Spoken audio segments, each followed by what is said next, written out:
When a 7-year-old girl calls a stranger and says, "Daddy, I can't do this anymore. I can't keep washing dishes so me and my baby brothers can eat. We're just children." She has no idea this one moment will change 5 lives forever. A CEO, a desperate mother, 3 toddlers, and secrets buried for 3 years. What happens when the past you've been running from finally catches up? If you enjoyed this story, subscribe to the channel and type Amen in the comments.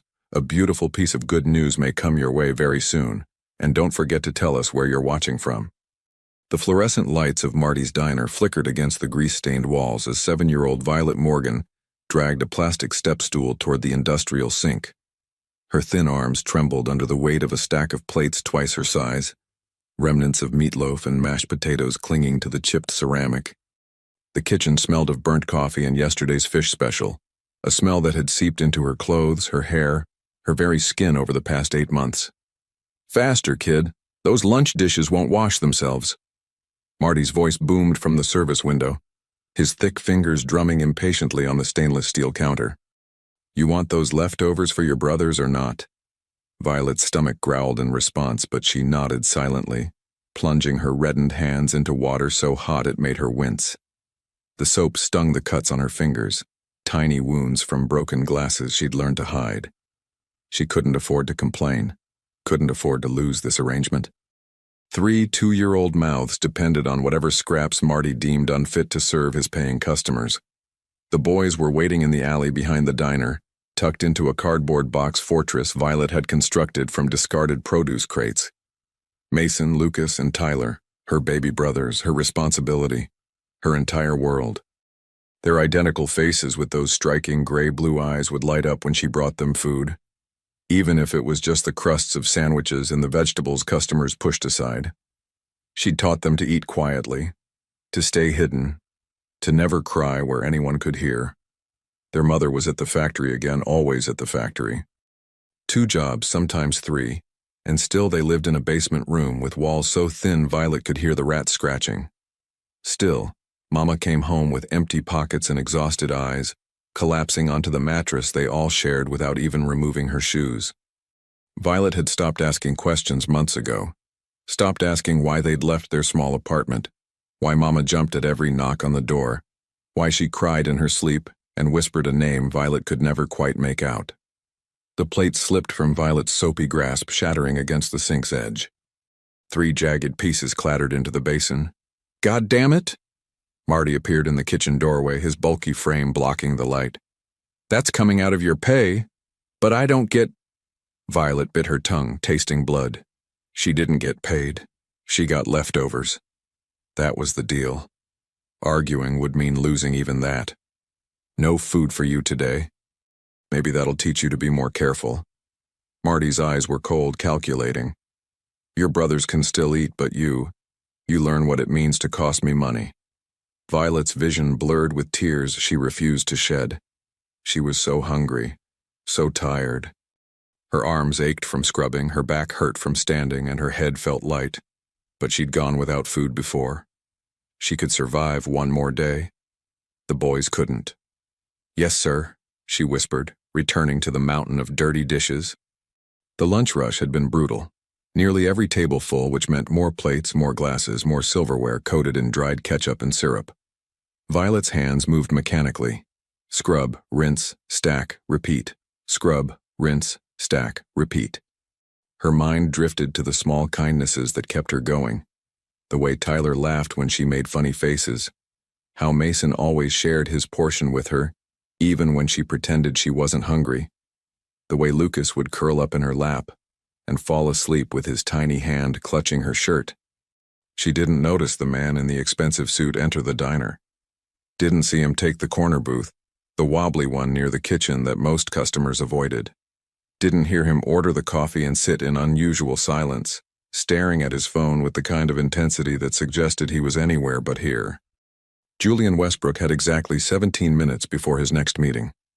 His driver waited outside in the Mercedes, engine idling, while Julian sought a moment of anonymity in this decidedly unanonymous part of his carefully curated existence. The downtown office towers were only 8 blocks away, but this neighborhood might as well have been another planet. A planet where his tailored $3,000 suit and Italian leather shoes drew stares instead of reverent nods. He'd come here on impulse, taking a wrong turn while trying to avoid traffic, and something about the shabby diner had called to him. Maybe it was nostalgia for simpler times before board meetings and shareholder expectations, before his company's valuation hit 9 figures and every decision carried the weight of thousands of employees' livelihoods. Or maybe it was the ghost of a memory, a woman with kind eyes and a gentle laugh who'd vanished like smoke 3 years ago, leaving nothing but questions and a hollow ache in his chest. Melissa.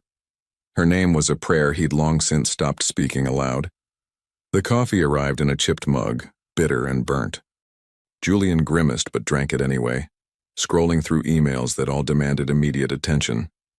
Acquisition deals, patent disputes, an interview request from Forbes. His assistant had packed his schedule so tightly he barely had time to breathe, let alone think. But thinking was dangerous.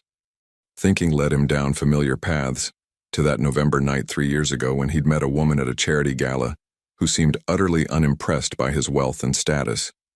She'd been serving champagne, her blonde hair pulled back in a simple ponytail, her smile warm and genuine in a room full of plastic smiles.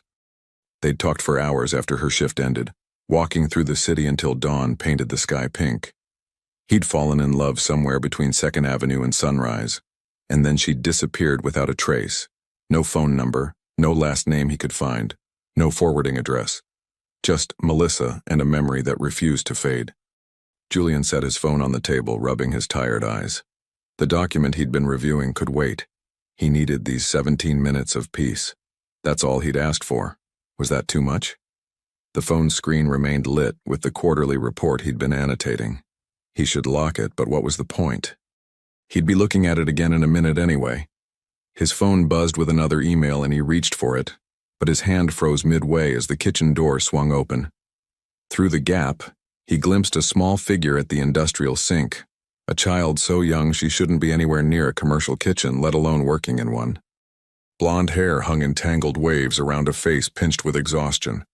Her arms, thin as bird bones, struggled with a load that would challenge an adult.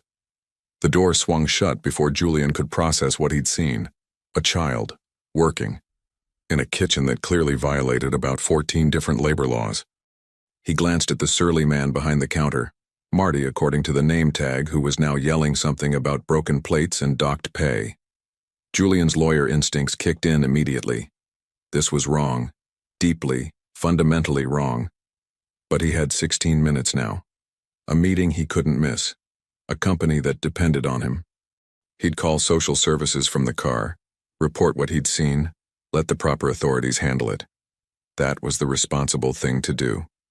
Julian pulled out his wallet, left a 20 for the $3 coffee, and stood to leave. He'd almost made it to the door when he heard it, a sound so soft he might have imagined it. A child's voice, tight with suppressed tears, whispering to herself in the kitchen. "Please, God.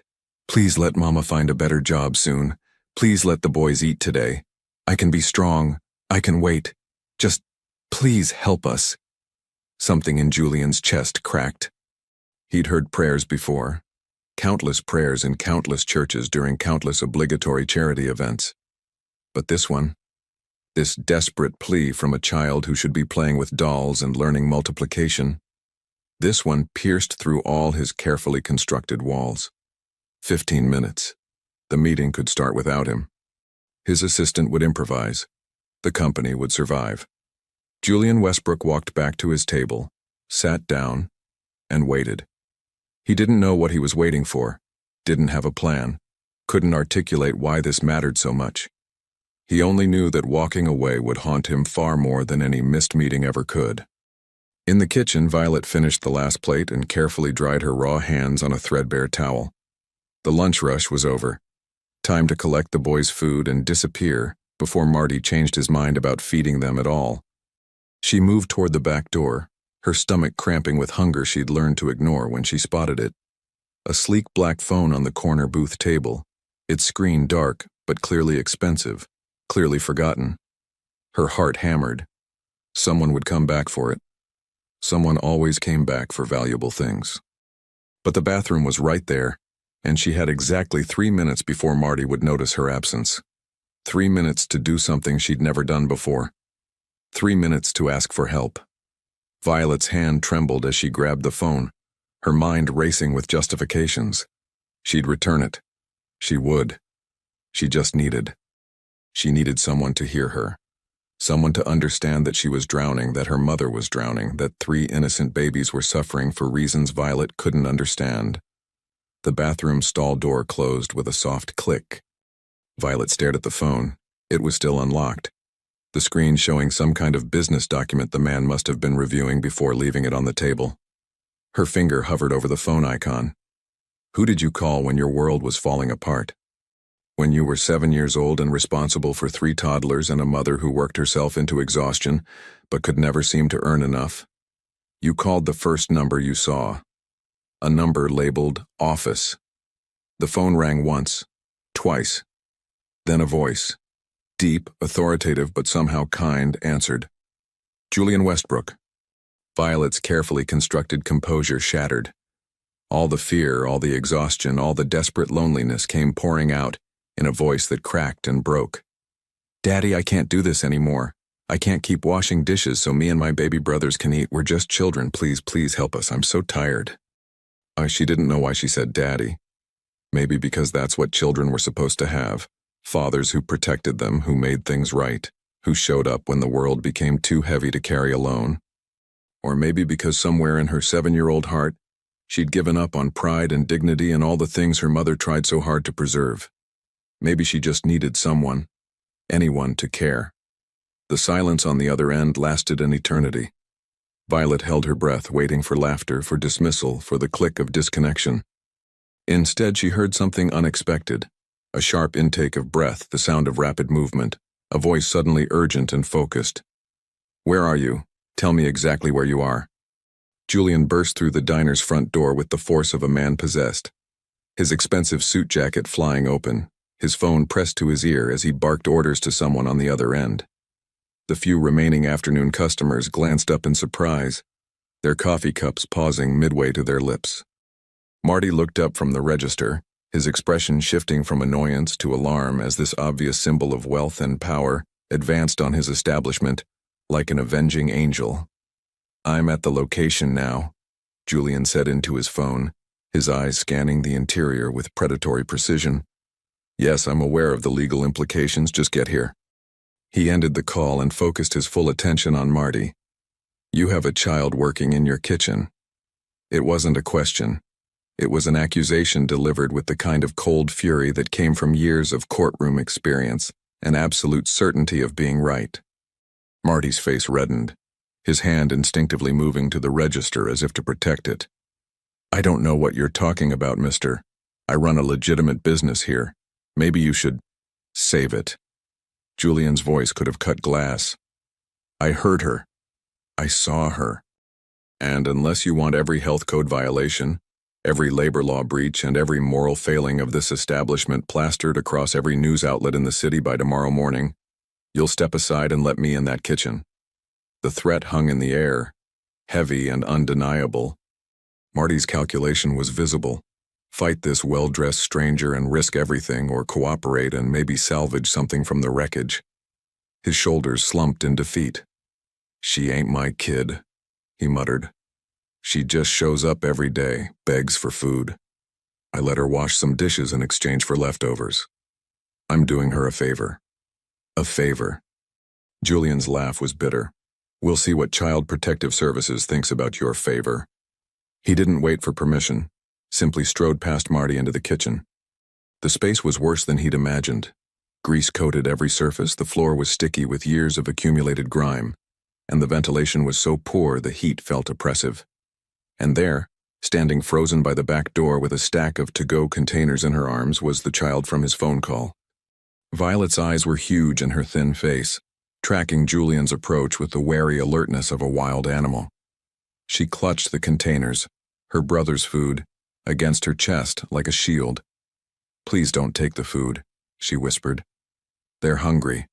It's not their fault. Julian felt something in his chest crack open, spilling emotion he'd carefully compartmentalized for years. This child, This impossibly brave, impossibly small child thought he'd come to take away the meager scraps she'd fought to earn. She stood there, trembling but defiant, ready to defend 3 containers of restaurant leftovers with the fierce protectiveness of a mother lion. "I'm not taking anything," Julian said softly, kneeling down to her level despite his expensive suit. "I'm here to help. You called me, remember? You asked for help." Violet's expression crumbled, relief and fear warring across her features. "I stole your phone. I'm sorry. I'm so sorry. I didn't know what else to do." "You did exactly the right thing." Julian reached out slowly, telegraphing his movement, and gently took one of her raw, reddened hands.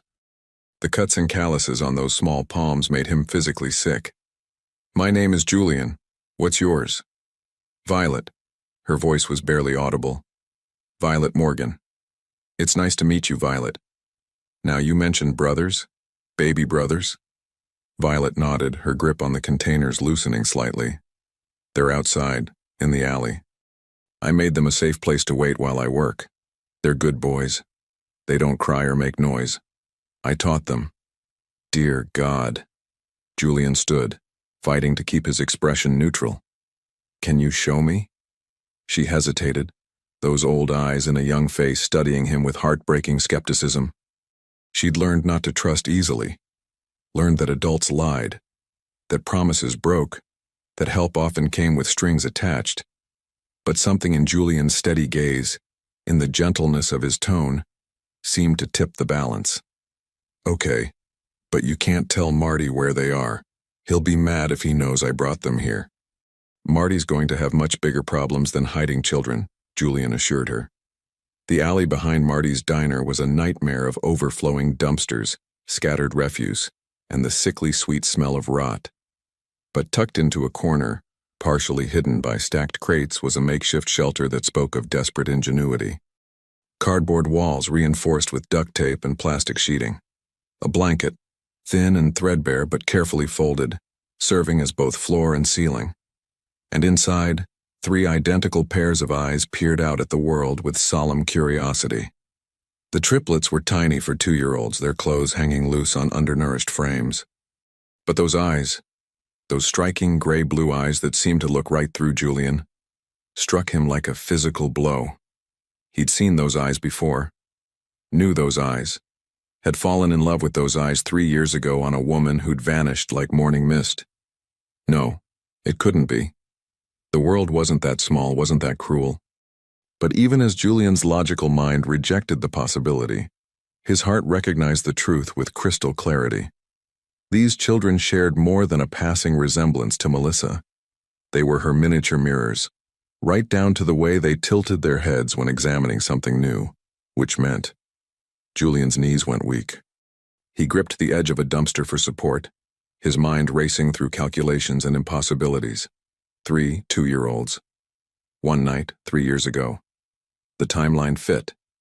The eye color fit. Everything fit, except the question screaming through his skull. Why hadn't she told him? "These are my brothers," Violet said proudly, oblivious to Julian's internal crisis. "That's Mason, Lucas, and Tyler. Boys, this is, She looked up at Julian uncertainly. "Julian," he managed, his voice hoarse. "My name is Julian." The triplets watched him with that unnerving stillness children develop when raised in chaos, when any sudden movement might mean danger, when silence becomes survival. Mason clutched a small stuffed elephant with one ear missing. Lucas had his thumb in his mouth, his other hand twisted in the fabric of Tyler's shirt. Tyler, apparently the boldest, took one tentative step forward. "Food?" he asked hopefully, his voice high and sweet. Violet immediately opened the containers, distributing portions with the practiced efficiency of someone who'd done this countless times. She gave each boy slightly more than seemed fair, keeping the smallest portion for herself. Except Julian noticed she wasn't eating at all, just pretending to nibble while making sure her brothers ate their fill. "Violet," Julian said gently, "when did you last eat?" She shrugged, not meeting his eyes. "Marty said no food for me today.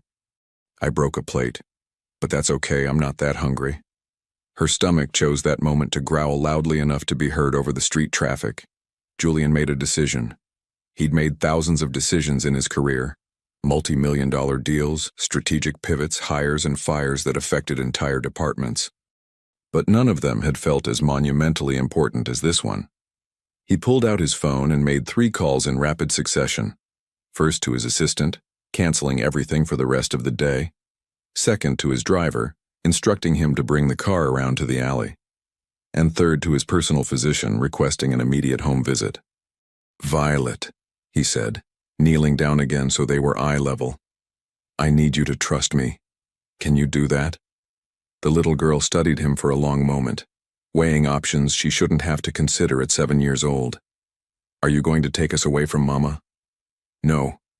But I am going to make sure you're safe and fed while we figure out how to help your whole family. I'm going to take you somewhere warm and clean, give you real food, and make sure those hands of yours get proper medical attention. And then we're going to find your mother and have a very important conversation. She's at the factory. She won't be home until late." "Which factory?"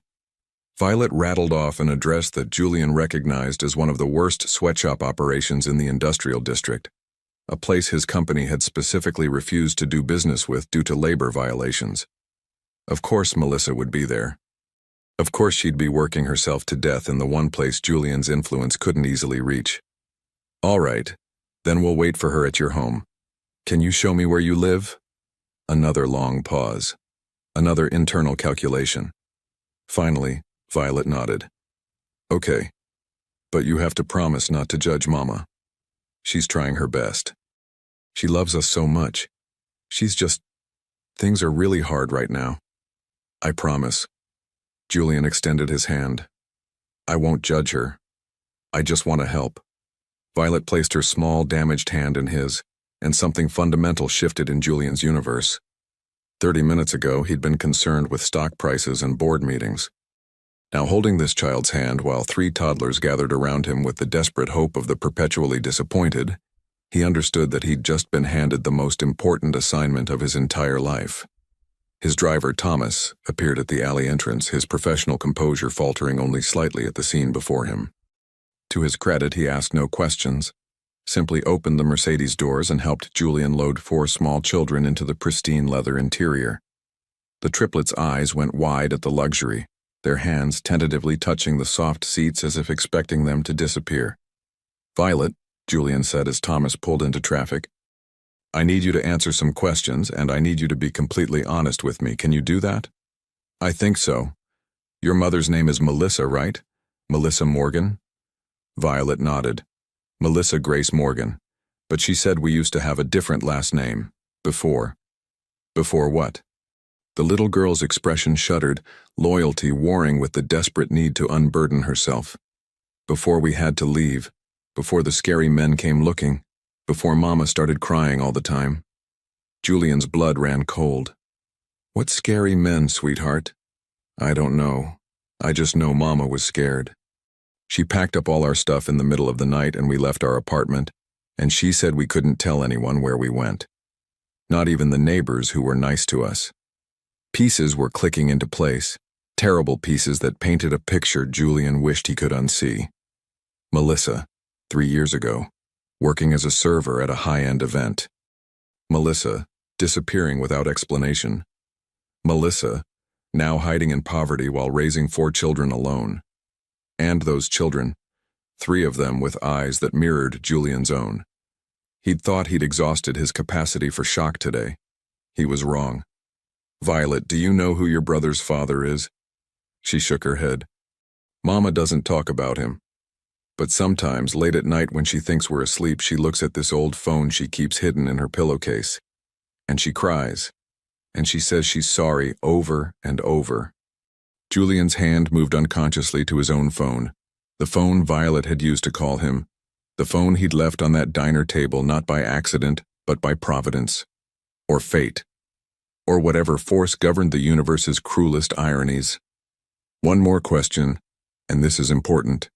Your mother, does she have blonde hair, blue-gray eyes, a small scar on her left wrist? How did you know about her scar?" Violet's eyes widened. "Mama said she got it when she was little, climbing a tree." The world tilted. Julian gripped the leather seat, fighting against the vertigo of a reality reshaping itself at impossible speed. It was her. Against all odds, against all probability, the woman he'd spent 3 years searching for was the mother of these 4 children. The woman he'd loved with an intensity that terrified him was living in a basement somewhere, working herself to death while her daughter washed dishes for scraps. And 3 of her children, 3 beautiful, fragile, impossibly brave children, might be his. The Mercedes pulled up to an address that made Thomas visibly uncomfortable.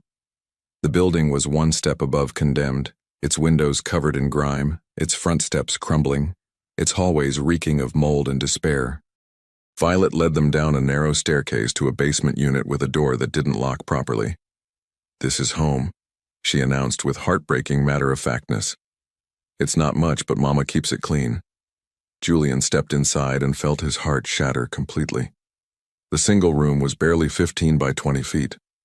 1 mattress on the floor covered with a blanket so worn it was nearly transparent. A hot plate on a makeshift table. A plastic bin serving as a makeshift refrigerator. No bathroom visible, probably shared with other units. No heat despite the autumn chill seeping through the walls. This was where Melissa lived. Where she'd raised 4 children alone. Where she'd tried to build some semblance of safety and normalcy despite circumstances that would have broken most people. And she'd done it rather than come to him. Rather than tell him about the children. Rather than accept help that Julian would have given without hesitation or condition. Why? What could possibly motivate someone to choose this desperate poverty over asking for help? Julian thought about the scary men Violet had mentioned. About Melissa's sudden disappearance 3 years ago. About the way she'd looked at him that night. With love, yes, but also with something that might have been fear. Or guilt. Or the knowledge of secrets too heavy to share. "Mr. Julian?" Violet's voice was small. "Are you okay? You look sad." He looked down at this remarkable child who'd somehow maintained compassion and concern for others, despite living a life that would justify complete self-absorption. "I'm okay, sweetie. I'm just thinking about how to make things better." Can you really do that? Make things better? Hope and skepticism fought for dominance in her expression. Or are you going to disappear like all the other people who said they'd help? "I'm not going anywhere," Julian promised. "And I'm going to make sure you and your brothers never wash another dish for food, that you never have to be this scared or hungry or alone again." "What about Mama?" "Especially your Mama." Violet studied him for another long moment, then nodded once decisively. "Okay, I believe you." It was the highest compliment Julian had ever received, and the heaviest responsibility he'd ever accepted. Because somewhere across the city, Melissa Morgan was finishing her shift at a factory that ground people into dust. She had no idea her daughter had made a desperate phone call to a stranger. Had no idea that stranger was the man she'd loved and left. Had no idea her carefully hidden world was about to collide with the one she'd run from. Julian checked his watch. 5:30. If the factory shift ended at 6, Melissa would be home by 7. He had 90 minutes to prepare for a conversation 3 years in the making. 90 minutes to figure out how to look the woman he loved in the eyes and ask why she'd stolen his children and his future. 90 minutes before everything changed forever. Julian's first order of business was food. Real food, not restaurant scraps or whatever meager supplies Melissa had managed to scrape together. He sent Thomas to the nearest grocery store with instructions to buy everything a family of 5 would need for a week, with extra emphasis on child-friendly options and nutrition. Then he called his physician friend Marcus and pulled in a favor that was going to require significant explanation later. "I need you to come to this address and examine 4 children," Julian had said, his voice tight. "Off the books. Immediately." Marcus, to his credit, asked only 2 questions. "Are they in danger?" And "What's the address?" When Julian answered yes and provided the location, Marcus simply said he'd be there in 20 minutes. While waiting, Julian did what he did best. He assessed the situation with the cold analytical precision that made him successful in business. The room needed heat, proper bedding, food storage, basic safety improvements. The building itself was barely habitable. Medium term, they'd need to relocate. Long term, well, Long-term depended entirely on a conversation with a woman who might slam the door in his face. The triplets had warmed to him with the startling speed of children desperate for positive attention. They'd climbed onto his lap as he sat on the floor, their small bodies trusting in a way that made Julian's throat tight. Mason had fallen asleep against his chest, clutching that worn elephant. Lucas was examining Julian's watch with intense concentration. Tyler had discovered Julian's phone and was delightedly pressing buttons that did nothing because Julian had locked it. Violet sat nearby, watching this domestic scene with wonder and barely concealed fear. "You're really good with them," she said quietly. "Most people don't like kids, especially not kids like us." "Kids like you? Poor kids. Kids who smell like the alley. Kids who don't have nice clothes or toys or anything normal kids have." Julian looked at this 7-year-old who'd somehow internalized the world's cruel judgment and decided she was less worthy because of circumstances completely beyond her control. "Violet, you listen to me. You are not less than anyone. Not one single person in this entire city is more valuable, more deserving, or more important than you and your brothers. Do you understand?" She shrugged, not meeting his eyes. "That's nice to say, but it's not true. If it was true, people would have helped us before now." The simple, devastating logic of a child who'd learned that kindness was conditional, and help came with strings. Julian wanted to rage against every system and person that had failed this little girl. Instead, he said, "You're right. People should have helped you sooner. That's their failure, not yours. And it's a failure I'm going to make sure never happens again." Thomas returned with enough groceries to feed a small army, his expression carefully neutral as he made multiple trips from the car. Marcus arrived shortly after, his medical bag in hand, his professional demeanor slipping only slightly when he took in the living conditions. "Julian," Marcus murmured, "what exactly is going on here?" "Long story, can you just examine them? Check for malnutrition, injuries, anything that needs immediate attention?" Marcus nodded, already shifting into doctor mode. He was gentle with the children, explaining everything he was doing, turning the examination into a game that had the triplets giggling instead of frightened. Violet submitted to his ministrations with stoic acceptance, barely flinching when he cleaned and bandaged the cuts on her hands. "Well?" Julian asked when Marcus finished. "They're undernourished, but not critically so. Violet has some concerning signs of chronic stress. Her blood pressure is elevated for a child her age. She's underweight, and those hands have seen far more labor than they should. The boys are developmentally appropriate, but could use more protein and calories. No signs of physical abuse, which is something. But Julian," Marcus lowered his voice, "these kids need stability, proper nutrition, and probably therapy. Especially the girl. She's holding on by a thread." "I know. Does this have something to do with—" Marcus paused, choosing his words carefully. "With her?" Julian had told exactly one person about Melissa, his best friend since college, the man who'd held him together when the disappearance first happened, and Julian had nearly come apart. Marcus knew about the night, the connection, the inexplicable vanishing. He didn't know about Julian's 3-year obsession with finding her. "Yes. Jesus." Marcus ran a hand through his hair. "These are her kids?" "Yes. And the boys." Marcus glanced at the triplets, recognition dawning. "Oh my God, Julian. Are they yours?" "I don't know yet, but probably." "Probably." Marcus's voice rose slightly. "You have probable children living in a basement and you didn't know about it?" "She didn't tell me." The words came out harsher than Julian intended. "She disappeared, remember? 3 years of nothing, and now I find her here, like this, and she never once thought to mention that I might be a father." Marcus absorbed this information with the careful neutrality of a man who knew his friend was on an emotional knife's edge. "There must be a reason. That's what I'm about to find out." The sound of footsteps on the stairs made everyone freeze. Slow, exhausted footsteps that spoke of a body pushed beyond its limits. A key rattled in the inadequate lock. The door swung open, and there she was. Melissa Morgan looked like a ghost of the woman Julian remembered. Her blonde hair, once glossy and bright, was dull and pulled back in a messy bun. Her face, once animated and full of light, was drawn and pale. Her clothes, cheap work pants and a stained sweatshirt, hung on a frame that had lost too much weight. But her eyes, those incredible blue-gray eyes, were exactly as Julian remembered. Those eyes swept the room, taking in the strangers, the groceries, the well-dressed man holding her sons. Recognition hit her like a physical blow. The color drained from her face.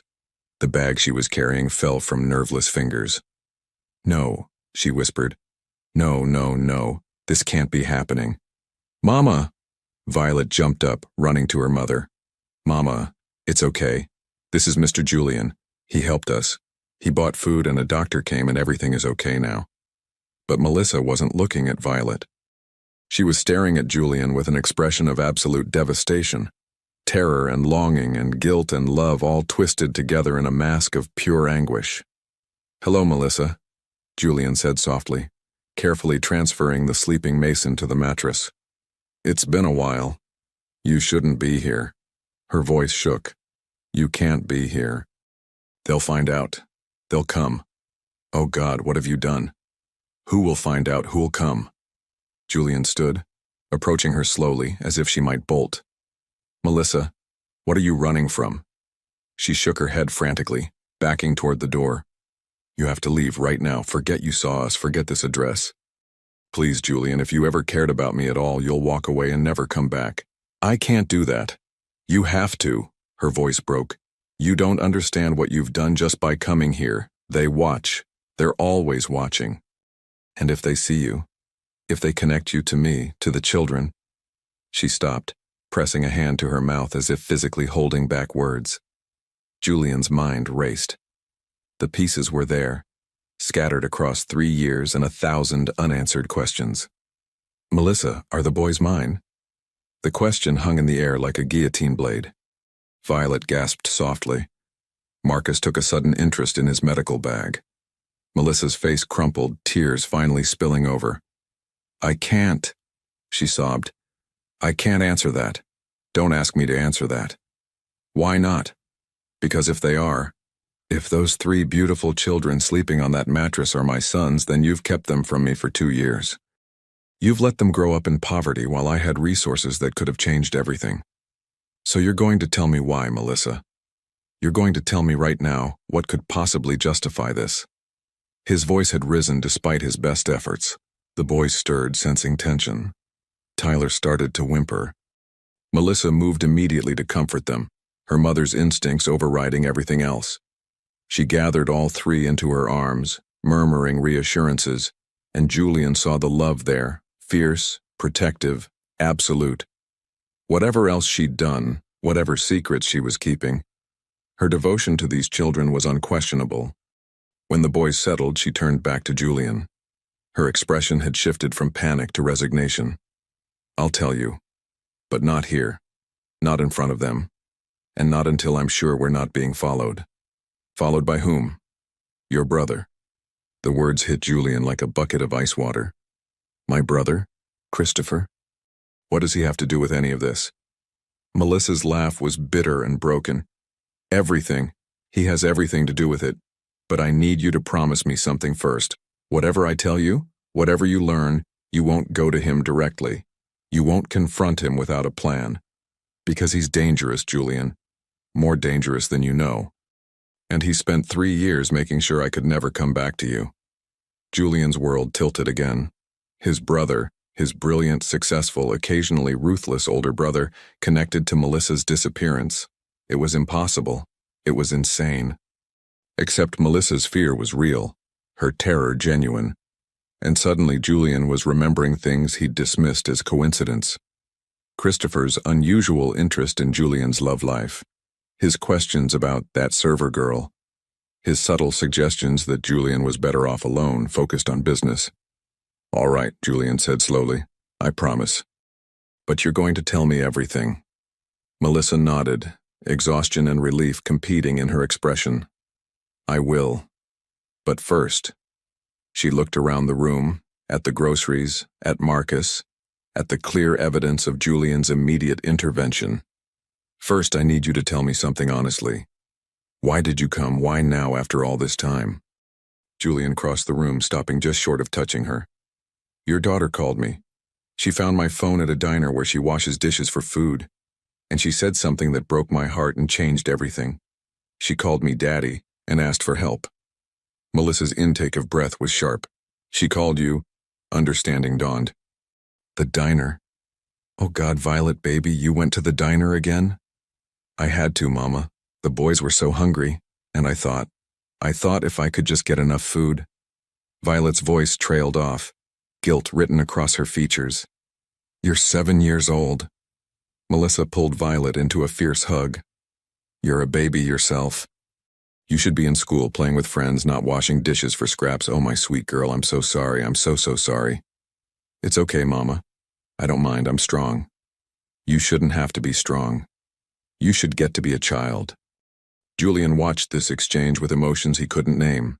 Admiration for Melissa's fierce love, fury at circumstances that had pushed a mother to the breaking point, and growing dread about what she was about to reveal. If Christopher was involved, if his own brother had somehow orchestrated this nightmare, then nothing Julian thought he knew about his family was true. Melissa, he said gently, I've already called in favors, had a doctor examine the kids, bought enough food to last a week.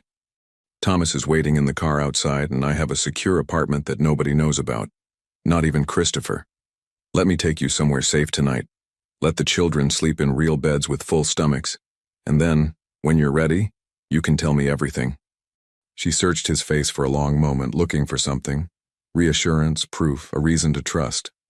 Finally, she said, If I do this, if I accept your help, there's no going back. Christopher will know, and when he knows, things will get very dangerous very quickly. I can protect you. Can you? The question wasn't skeptical. It was genuinely uncertain, as if Melissa herself didn't know the answer. Can you protect me from someone who has unlimited resources, connections in every level of government and business, and absolutely no conscience when it comes to getting what he wants? Yes. Julian said it with more confidence than he felt. Because whatever resources Christopher has, I have more. Whatever connections he's made, mine go deeper. And unlike him, I have something worth fighting for. He looked pointedly at Violet, at the sleeping triplets, and finally back at Melissa. I have a family I didn't know existed. And now that I do, now that I've seen them and held them and promised to protect them, there's no force on earth that will make me walk away. So you can trust me or not, Melissa. You can tell me the truth or keep your secrets. But either way, I'm not leaving. I'm in this now, whether you want me to be or not. The silence stretched between them, heavy with 3 years of unspoken words and unbearable choices. Then Melissa's shoulders sagged in defeat or acceptance. Julian couldn't tell which. Okay, she whispered. Okay. We'll go with you. But Julian, when you hear what I have to say, you might not want us anymore. You might realize that some things are too broken to fix and some secrets are too big to forgive. Try me. And so, as twilight deepened into night outside the basement window, as 4 exhausted children finally relaxed into something resembling peace, Julian Westbrook prepared to hear a truth that would reshape his entire understanding of family, loyalty, and the lengths people go to protect the ones they love. Whatever Melissa was about to reveal, whatever role Christopher had played in this tragedy, Julian knew one thing with absolute certainty. His life had just divided into before and after this moment. Before he knew about Violet and the boys, after he promised to be their protector, there was no going back. And looking at Melissa's haunted eyes, Julian suspected she knew that there was no going back for her either. Julian's secure apartment was in a building he'd purchased under a shell corporation 2 years ago. The penthouse occupied the entire top floor, accessed by a private elevator requiring both keycard and biometric scan. Christopher didn't know about it. Nobody at Westbrook Industries knew about it. The children's reactions were heartbreaking. Violet touched the furniture as if it might dissolve. The triplets discovered plush carpet and sat down, running their hands through fibers like clouds. Tyler found a light switch and spent 5 minutes turning it on and off, delighted by his power over electricity. There are 3 bedrooms, Julian explained. The master is yours. The children can share the second. It has 2 queen beds. The third is my office, but I can work from the living room. Julian, this is too much. Melissa's voice was barely a whisper. You're staying here temporarily while we figure things out. He softened his tone. Melissa, when was the last time you slept in an actual bed? She looked away, unable to answer. Tonight, you let me help. Thomas brought groceries, the kitchen is stocked. Marcus left vitamins for the kids. There are clean clothes in the master closet from when my sister stayed here. They should fit. Tomorrow we worry about everything else. Your sister's clothes? Melissa looked alarmed. If your family knows, Amanda lives in Boston. She hasn't spoken to Christopher in 5 years. She won't say anything. Julian moved closer. I meant what I said. Whatever you're afraid of, I will protect you. But you need to trust me. Tears welled in her eyes. You don't know what you're promising. Then tell me. She glanced at the children exploring the kitchen. Not tonight. They've been through too much. Let them have one evening of peace. Julian cooked simple food, grilled cheese, scrambled eggs, fruit salad, while 4 children and 1 exhausted mother watched like he was performing magic. The triplets ate with focused intensity. Violet ate slowly, savoring each taste.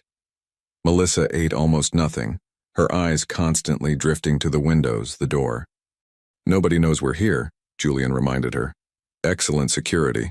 If anyone inquires about this address, I'll know immediately. Christopher has resources you can't imagine. So do I. Julian met her eyes. I've spent 3 years building my company into something that rivals Westbrook Industries. Strategic partnerships, political connections, financial independence. If it comes to a fight, I won't be the underdog. Something flickered in Melissa's expression. You've changed. Harder now. I'm nothing like him. I built success without stepping on people, without exploiting workers. I'm successful because I treated people with respect. Bath time was chaos and healing. Julian knelt beside the tub, helping Melissa wash 3 squirming toddlers who discovered bath toys and bubbles. Their laughter filled the bathroom like music. Violet insisted on bathing herself, emerging in one of Amanda's old t-shirts that hung to her knees, looking impossibly young and old simultaneously. Mr. Julian? She said as he helped Mason into pajamas. Are we really safe here? You're really safe. For how long? For as long as it takes to make sure you stay safe everywhere. By 9 o'clock, all 4 children were asleep. The triplets shared one bed, tangled together. Violet positioned herself at the edge closest to her brothers, one hand stretched toward them even in sleep. Julian stood in the doorway watching them breathe. These children had become his responsibility, his purpose. They've never slept this peacefully, Melissa said behind him. She'd showered and changed, looking more like the woman Julian remembered, though grief had carved permanent lines around her eyes. Then maybe that's a sign you're making the right choice. Or the calm before the storm. She moved beside him. Julian, I need to tell you everything before I lose my nerve. Julian led her to the living room. They sat on opposite ends of the couch. Finally, she spoke. That night we met. That wasn't chance. Christopher sent me there specifically to meet you. Julian's world tilted. What? I was working for an escort service. Not that kind, we were companions for events. Professional, polite. I'd been doing it for 6 months to pay for my mother's cancer treatment. Christopher hired the service and specifically requested someone who would appeal to you. Why would Christopher? Because you were getting too independent, too successful. He wanted leverage, something he could use to control you. So he sent you to seduce me? Worse. He sent me to make you fall in love, then disappear. He thought grief would make you sloppy, vulnerable. He could swoop in as the supportive brother, guide you back, absorb your company into Westbrook Industries. So, everything that night was fake? No. Melissa turned to face him, tears streaming. That's the problem. It was supposed to be fake. But you weren't what I expected. You were kind and genuine, and when you kissed me at dawn, I fell in love with you. Really, truly. If you loved me, why disappear? Because I got scared. I called Christopher the next morning and said I was done. And he told me that if I didn't complete the job, he'd make sure my mother lost her treatment, that he'd destroy my family. But more, he told me exactly how he planned to destroy you. He had files, Julian, evidence of deals that could be framed as illegal. He was going to systematically tear apart everything you'd built unless I disappeared exactly as planned. So you left to protect me. I left because I was a coward, because I thought disappearing would hurt you less, and because I didn't know I was pregnant. There it was. The triplets, Julian said softly. They're mine. Melissa nodded. I found out 2 weeks after I left. I took a pregnancy test in a gas station bathroom and realized my life was never going to be simple again. Why didn't you tell me? I was 24, pregnant with triplets, terrified. Christopher made clear that if I ever contacted you, if I told you about the babies, he would make sure I lost them. A fall downstairs, a car accident, a medical emergency. He threatened to make it look natural, and he promised that even if I survived, he'd take the children through legal manipulation, paint me as unstable, unfit. And you, he said he'd tell you I'd trapped you deliberately, that the pregnancy was a scam. I would have believed you. Would you? Really? A woman you met once suddenly showing up pregnant claiming you're the father? With your brother telling you it's all a con? Julian wanted to say yes, but honesty forced acknowledgement of doubt. Maybe not at first, but eventually might have been too late, so I ran. Changed my name, moved to the poorest part of the city, worked under the table, paid cash, avoided hospitals. And when the boys were born, when I held them and saw your eyes looking back, I knew I'd made the right choice. They were safe, but you were suffering. Violet isn't biologically mine. She's my half-sister's daughter. Her mother, Sarah, died of an overdose when Violet was 5. I fought for custody but had no money, no stability. The court said no. So you took her anyway. I kidnapped my own niece. But what was I supposed to do? Leave her in a system failing her? So yes, I took her, and we've been running ever since. And the factory job? The basement? Letting Violet wash dishes? Was supposed to be temporary, but it's impossible to save when earning minimum wage and feeding 4 kids. Every time I got ahead, something happened. Medicine, shoes, rent increases. Melissa's voice was hollow. I was drowning every day, drowning more. Then today when Violet called you, I knew it was over. But I also knew that maybe I'd finally get to stop running. Julian processed everything. She'd been manipulated, threatened, forced into impossible choices. You said I might not want you after hearing the truth. I lied to you, kept your children from you. I'm not the woman you fell in love with. Julian moved closer. You're wrong. The woman I fell in love with is sitting right here. Exhausted, scared, battle-worn, but still her. He took her hands gently. Did Christopher manipulate you? Yes. Did circumstances force impossible choices? Absolutely. Do I wish you'd trusted me? More than anything. But Melissa, you survived. You kept 4 children safe against crushing odds. That's not broken, that's extraordinarily strong. I'm not strong, I'm barely holding on. Then let me hold on for you. Julian squeezed her hands. Tomorrow we start building a legal case. Establish paternity, custody arrangements. Once I've legally protected these kids, Christopher's threats become empty. You don't know him like I do. Then help me understand, because if there's one thing I've learned, it's that everyone has pressure points. Christopher threatens children to maintain power. He's shown me exactly how to beat him. How? Julian smiled coldly. By refusing to play his game. By going public with everything. Christopher's power relies on secrets, manipulation, controlling narratives. I'm going to take that away. Tell the truth. All of it. About the escort service, the threats, how he terrorized a woman and 4 children because he saw me as competition. That would destroy your family. My family destroyed itself when Christopher decided winning was more important than loyalty. Julian's voice was steel. I'll give him one chance to walk away. If he takes it, minimal drama. If he doesn't, I burn down every bridge and let the world see what kind of man Christopher Westbrook really is. Melissa studied his face. You really have changed. The man you met 3 years ago didn't have 4 children depending on him. That man had the luxury of idealism. I don't anymore. Do you really still love me? Julian looked at her. No longer polished, but real, scarred, surviving. Yes, maybe more than before, because now I know what you're capable of. What you've endured. He brushed hair from her face. You're exhausted. Tomorrow we start fixing this together. And someday, when this is behind us, I'm going to ask you properly to be part of my life. And if I'm too broken, then we'll be broken together. Julian kissed her forehead. Now go to bed, let me stand watch tonight. You've been fighting alone too long. She nodded and retreated to the bedroom. Julian pulled out his phone and began making notes. Lawyers to call, evidence to gather, strategies to implement. Christopher thought he'd won, but he'd made a critical error. He'd given Julian a reason to fight that transcended business or family loyalty. He'd threatened Julian's children, and that was a mistake Christopher would regret. Morning brought chaos. The triplets woke at 6:30 with delighted shrieks. Violet immediately shifted into caretaker mode, trying to quiet them. It's okay, Julian said, appearing from the kitchen where he'd been awake since 5. Let them explore. This is their home now. For how long?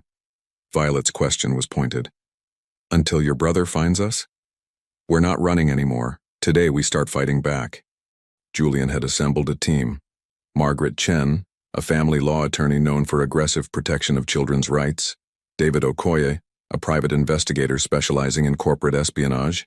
And Amanda Westbrook, Julian's sister who'd driven from Boston overnight. Amanda took one look at the children and Melissa's haunted expression and began organizing. Right. Kids need clothes, school enrollment for Violet, doctor appointments. Julian, you focus on legal. I'll handle the human elements. Amanda, you don't have to. Melissa started. Yes, I do. Christopher terrorized me for years. If he's done worse to you, helping isn't charity, it's justice. Amanda's expression was fierce. Besides, those triplets have the Westbrook eyes, which makes them family, and family protects each other. While Amanda took Melissa and the children shopping, Julian met with his legal team. Let me be clear, Margaret said, spreading documents. Establishing paternity is straightforward. DNA test, court filing. Custody of the triplets will be uncontested, but Violet complicates things. Melissa has no legal custody. Technically, she kidnapped her niece. That's a felony. Can we fight it? We can try. The system's failures, Sarah's death, Violet's preference, all helps, but it's messy. Christopher will use that. Exactly, which is why we move first hard and fast. Margaret pulled out documents. I've drafted multiple filings to submit simultaneously. Paternity establishment, emergency custody for the triplets, petition for guardianship of Violet with Melissa as co-guardian, plus a restraining order against Christopher Westbrook. Documented threats? David spoke. I've spent 4 hours pulling everything on Christopher's activities. He hired a private investigation firm to locate Melissa 8 times over 3 years. Each time they got close, he'd redirect them. Playing with her, Julian said, sickened.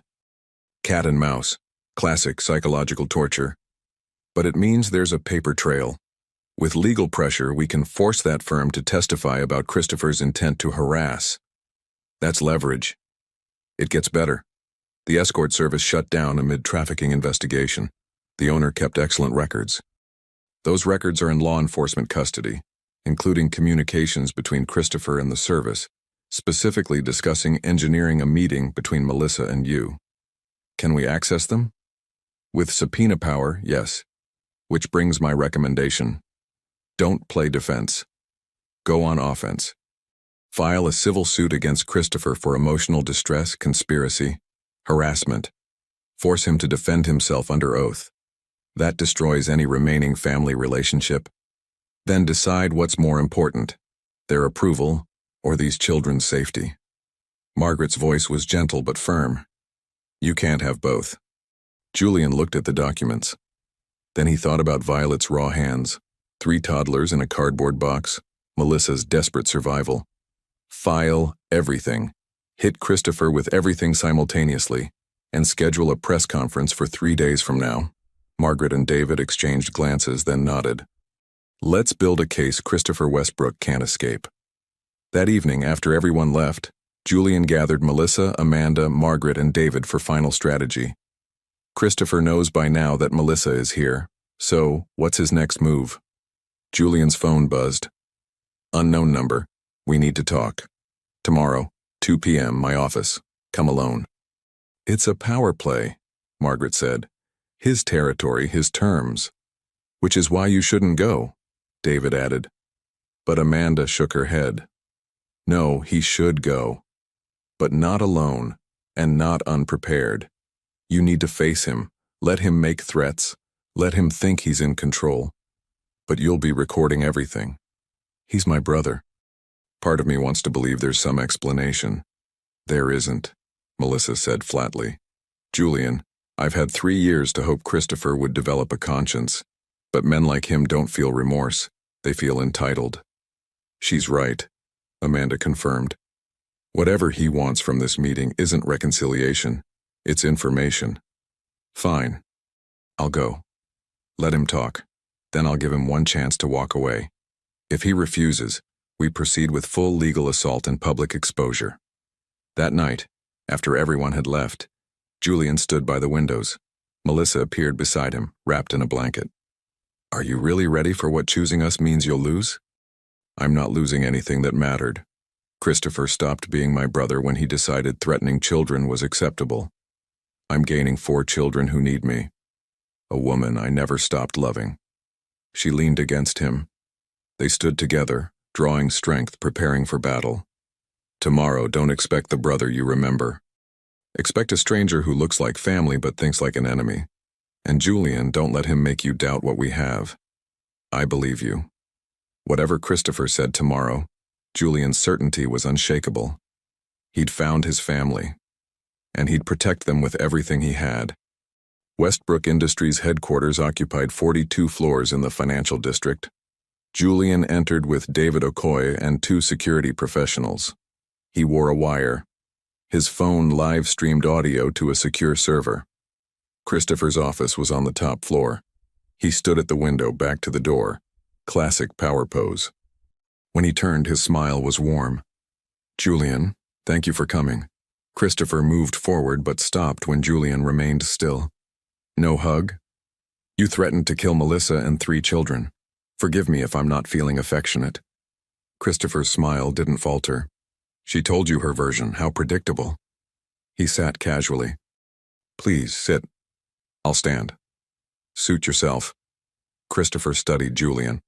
So, you've taken in a woman you spent one night with, along with 4 children. Quite the hero complex. The triplets are mine. DNA testing will confirm it. Will it? Or will it confirm what Melissa wants you to believe? Brother, have you considered this might be exactly what she planned? Her reappearance, her desperation, children with conveniently similar eyes, all carefully engineered to trap you? Julian had expected this. You hired her to seduce me. Orchestrated her disappearance. She has records. I hired an escort service for companionship. The service chose Melissa. What she did was her business. Christopher's expression was innocent. As for the disappearance, she vanished on her own. You threatened her mother's cancer treatment. Her mother died 2 years ago, Julian. If I'd threatened treatment, wouldn't that have backfired when she died anyway? Christopher's logic was smooth.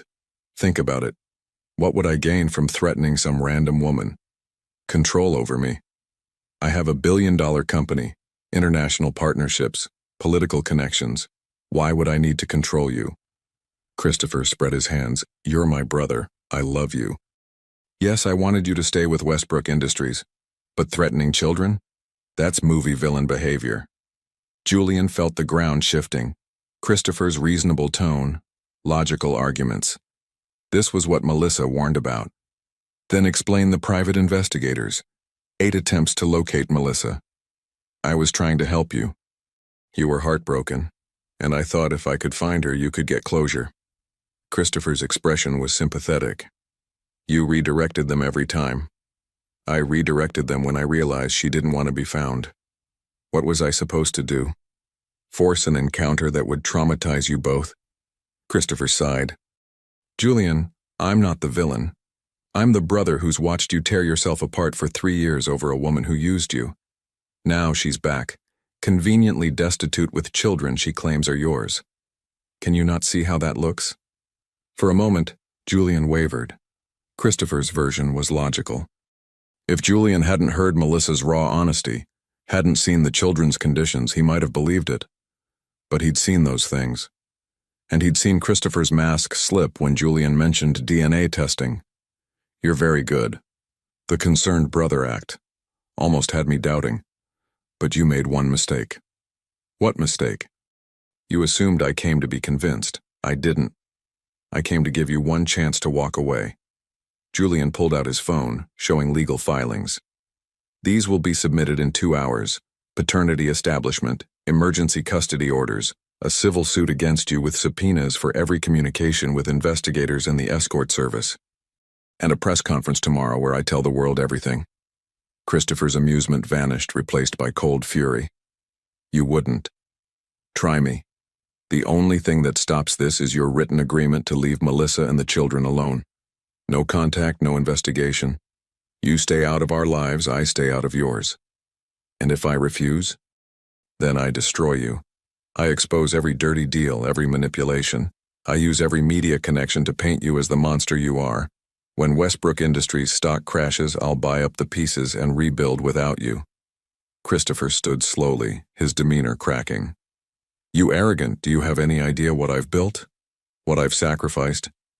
I walked away because I didn't want to become you. Everything I've built, I built with integrity. Integrity. Christopher laughed bitterly. This world doesn't reward integrity. It rewards strength, ruthlessness, people who understand that winning isn't everything, it's the only thing. Then we have different definitions of winning. Do we? Because you've lost everything that matters. Walked away from billions, burned relationships, and for what? A woman who sold herself and 4 children who'll probably grow up mediocre? The insult ignited something volcanic in Julian. He took a step forward, fists clenched. But that's what Christopher wanted, evidence Julian was unstable. Instead, Julian smiled coldly. You're right about one thing. We have lost something. I've lost the last hope that somewhere inside you was the brother I grew up with. And you've lost your one chance to avoid what happens next. You think you can threaten me? I have resources. I've spent 3 years building my own network. People who owe me favors, who trust me.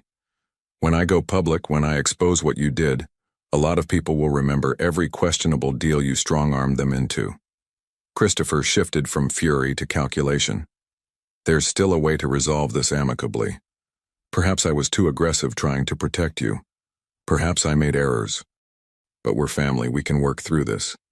Not interested. Even if I could make Melissa's legal troubles disappear, ensure Violet's custody transfer, provide financial support. Christopher was pivoting. I have resources that could help them. Legitimate help, no strings. Strings are all you have. Julian moved toward the door. You have 2 hours to sign the agreement. If you don't, we proceed. Your choice. Julian, wait. Christopher's voice stopped him. Do you really hate me this much? For a second, Julian saw something that might have been genuine emotion. But then he remembered Violet's raw hands, Melissa's terror, 3 toddlers in a cardboard box. I don't hate you. I pity you. Because you've spent so long winning that you've forgotten what you were winning for. Goodbye, Christopher. Julian walked out. Outside, David was waiting. How did it go? Exactly as expected. Did the recording work? Perfectly. We have everything. Send the agreement. If we don't have a signed copy by 5 p.m., we file everything. The drive back felt surreal.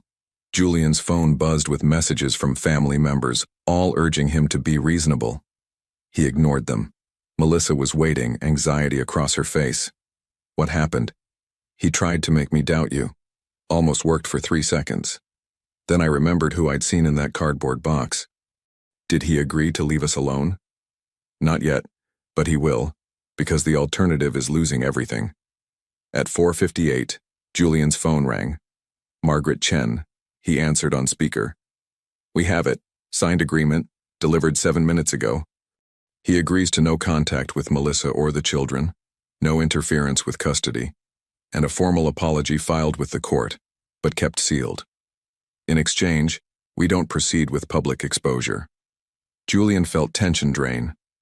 It's over? It's over. The children are safe. Christopher is legally bound to leave you alone. If he violates it, he faces criminal charges and full exposure. You won. After the call, Melissa was crying. Not from sadness, but overwhelming relief. Julian held her while the weight of survival finally lifted. It's really over, she whispered. It's really over. What happens now? Now we live. Enroll Violet in school. Establish paternity and custody. Find a real home where all 6 of us can build something permanent. 6. You, me, and 4 kids make 6. Julian smiled. Or did you think I was going to protect you, then walk away? I don't deserve you. Melissa, you survived hell to protect children. You're one of the strongest people I've ever met. He cupped her face. If you'll have me, if you'll trust me, I'd like to spend a long time proving that to you. She kissed him, soft, tentative, full of hope, different from their first kiss, deeper, built on honesty and survival and choosing each other despite impossible odds. Violet appeared in the doorway. Does this mean we really get to stay? That Mr. Julian is going to be our dad? If that's okay with you, Julian said. Violet considered this seriously. Then she took both their hands. Okay, but you have to promise. No more running, no more being scared, no more washing dishes for food. I promise, they said together. Good. Violet smiled. Genuine, unguarded. Can we have pancakes for dinner? I've never had pancakes that weren't from a box. That evening, Julian made pancakes while 4 children and 1 exhausted but smiling woman crowded into his kitchen. Tyler got batter in his hair. Mason ate half the chocolate chips. Lucas created a flour explosion. Violet supervised with general-like authority. It was chaos. Messy. Perfect. Later, after the children slept, Julian stood at the window. Melissa joined him, fitting against his side. What are you thinking? She asked. That 3 years ago I thought I'd lost everything when you disappeared. Turns out I was wrong. I hadn't lost everything, I just hadn't found it yet. Julian wrapped his arm around her. You gave me purpose, family, home. They're amazing, aren't they? They learned it from you. Maybe now they'll learn it from you too. The next morning brought new challenges, paperwork, appointments. But there was also breakfast as a family, the triplets' delight at unlimited juice, Violet's careful clothing selection for her first school day. Julian had thought building his company was his greatest achievement. He'd been wrong. This, teaching Tyler to tie shoes, helping Melissa with guardianship paperwork, listening to Violet read, holding Mason while he napped, this was what success looked like. Christopher had been right. Julian had lost his old life, the family connections, social standing, careful balance between legacy and independence. But he'd gained something infinitely more valuable. 4 children who called him Dad, a woman who'd survived hell and chosen to trust him, a purpose that transcended profit. He'd gained a family worth fighting for. And as Julian watched the sunrise paint the city gold, with Melissa sleeping peacefully and 4 children safe in the next room, he understood that some things were worth any cost. He'd found his people, his family, his home, and he'd never let them go.